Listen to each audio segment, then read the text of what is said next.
You feel pity. It's sad that he made the choice that he made. And I'm responsible for it.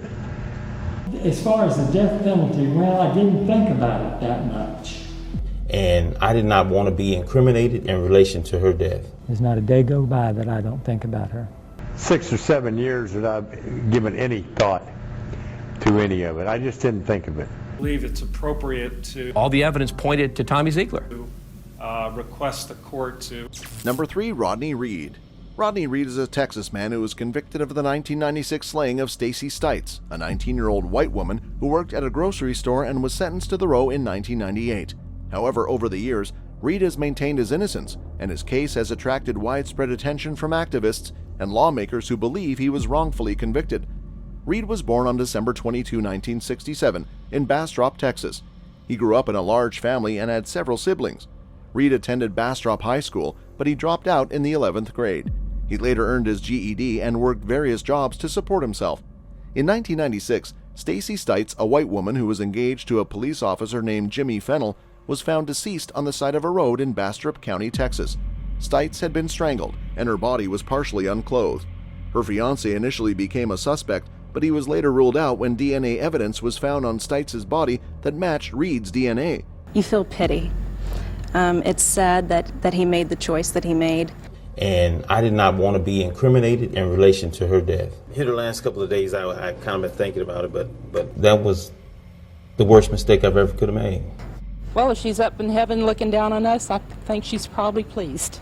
The evidence points directly in that direction, that they do know, the state knows that I'm innocent of this case. And it has taken years, an extraordinary effort. I'm really glad that justice was served and that the system really does work. I feel that the truth is out there. You told the police you didn't know her.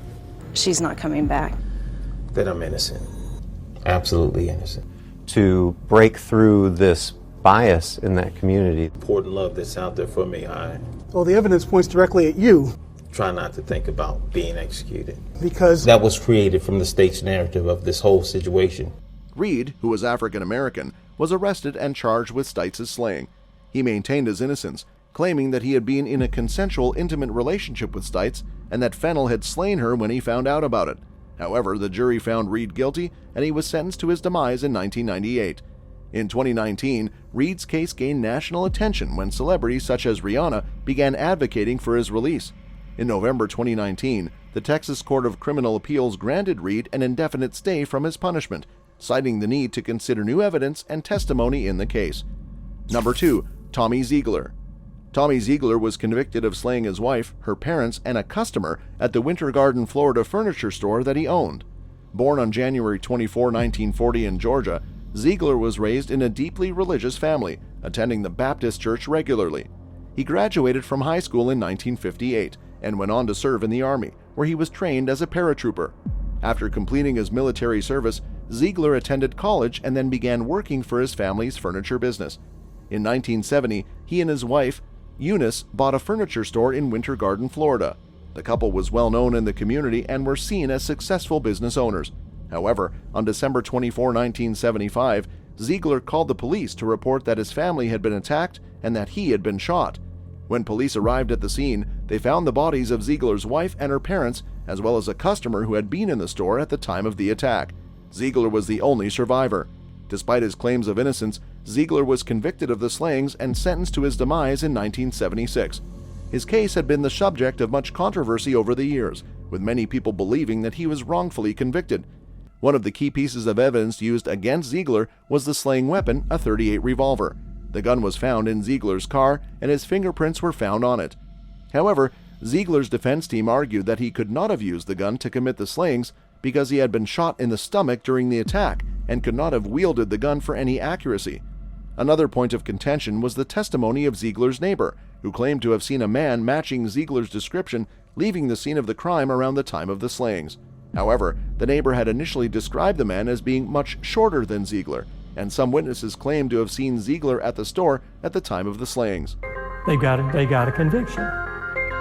And here I am stuck. My life, the way I was raised and with the life I had, What we had, what we did, what we could have had, what we could have I done. believe it's appropriate to request the court to I didn't do it. Look at the evidence that we present. To bring in whatever new evidence we also forgot? And the prosecution hid so many key elements from the defense. You're 73. And I feel every day of it. I didn't pay too much attention, and the death penalty is political, very political. No domestic problems of any kind. No infidelity. No stress. No. to authorize release of additional pieces of evidence. That's not reasonable. That the jury was not able to hear. And I'm positive. But to leave this order open-ended for a year? How long have you been on death row?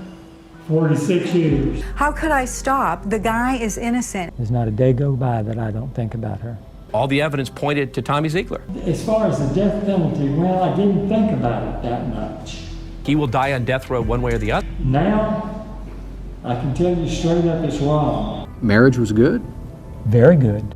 Now, nearly 47 years after being convicted of the quadruple slaying, Ziegler has finally been permitted to independently conduct new DNA testing on evidence he claims will prove his innocence. Circuit Court Judge Patricia L. Strobridge approved Ziegler's request for DNA testing in October 2022. As soon as her ruling was finalized, more than 100 pieces of previously untested evidence were shipped to a California lab to be tested at Ziegler's own expense. This is the culmination of a long legal process for Ziegler, who made his first DNA testing request in 1994. In 2001, DNA testing on portions of Ziegler's clothing found no trace of the victim's blood. Following those results, Ziegler's lawyers requested access to more evidence and permission to conduct further tests at their own cost in 2003, but their requests were denied. This could be the one thing that saves Ziegler's life. Number 1. Edward Wayne Edwards. The story of how Edward Wayne Edwards was caught as a prolific serial slayer is one of the most revering ones out there. It all started in Watertown, Wisconsin. Timothy Heck and his girlfriend Kelly Drew were attending a wedding reception on August 9, 1980 at the Concord House, a local venue. The 19-year-old high school sweethearts were looking toward the future. He wanted to be a farmer, she just finished beauty school. They had plans to meet friends after the party, but the couple vanished without a trace. After 48 hours, the Jefferson County Police Department launched a missing persons investigation for the couple. Area police forces joined in the search for Hack and Drew, whose clothing was found a few miles from the Concord House. The situation turned from a missing persons case to something more sinister. Police questioned Concord House employees, including handyman Edward Wayne Edwards, who said he had no information. Weeks after the articles of clothing were found, 2 decomposing bodies were discovered in a wooded area that was later identified as Hack and Drew. No weapon was found at the scene, but the crime appeared to be a knifing. Ligature marks also indicated strangulation. The presence of intimate liquids on Drew's clothing also led to suspicion of a physical exploitation. The crime became known as the Sweetheart Slayings. Despite an extensive police investigation, detectives eventually run out of leads. At the time, John Edwards, Edwards' son, was just 9 years old. He recalled the search parties and helicopters. He also said he remembered that just after the discovery, his father hurriedly moved the family, including his 4 siblings, out of the area. In 2008, Richard Lewell, now retired as a special investigator with the Wisconsin Department of Justice, asked that the nearly 30-year-old Sweetheart Slayings case be reopened. Lewell approached the case with vigor and a hunch. He believed that the odds were strong that police had actually interviewed the slayer and that name would be on file. After 2 months of digging into the files, the name that stood out to him was Edward Wayne Edwards, who fled the area with his family after the slayings. Investigators questioned witnesses about the handyman. They told him that he was short-tempered and volatile, a man who'd beat up his kids and wife and was basically a monster. Lewell also learned that Edward Wayne Edwards, who was born in 1933, was raised in an orphanage and spent time in juvenile detention. More criminal activities followed, including an armed bank robbery in the 1960s in Akron. Arrested in 1962 for the robbery, he spent 5 years behind bars. When he got out, he married and started a family. He claimed he turned his back on crime and wrote a book about it, but it was all a front. His father's pattern of getting jobs, piling up debt, and then fleeing to another area took hold. Boy lived with some foster parents on the other side of town in Burton.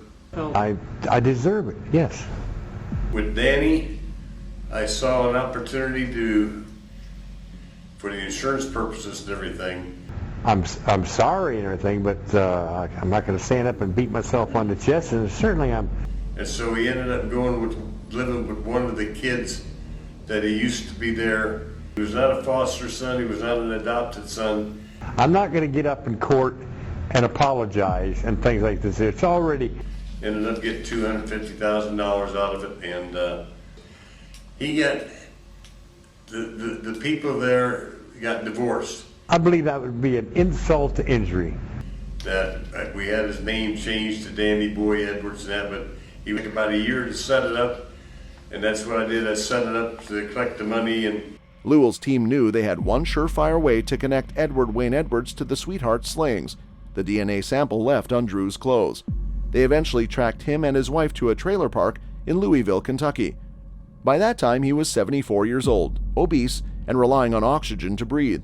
He grudgingly agreed to have an oral swab to collect a DNA sample. At a crime lab in Wisconsin, Edward Wayne Edwards' DNA and the genetic material at the crime scene matched. On July 30, 2009, he was arrested and brought to Wisconsin. Edward Wayne Edwards seized control of the situation.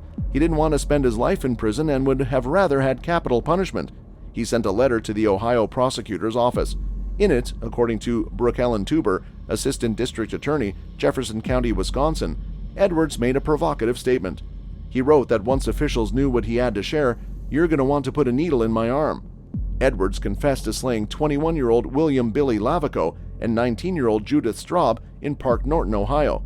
But he hadn't played his last hand yet. Edward Wayne Edwards then confessed to slaying his 23-year-old foster son, Danny Boy Edwards, in 1996 with a shotgun. The motive? Getting the payout of the young man's life insurance worth $250,000. On March 8, 2011, Edward Wayne Edwards was sentenced to his demise for the slaying of Danny Boy Edwards, finally getting his wish. That's all for today, folks. We'll see you next time.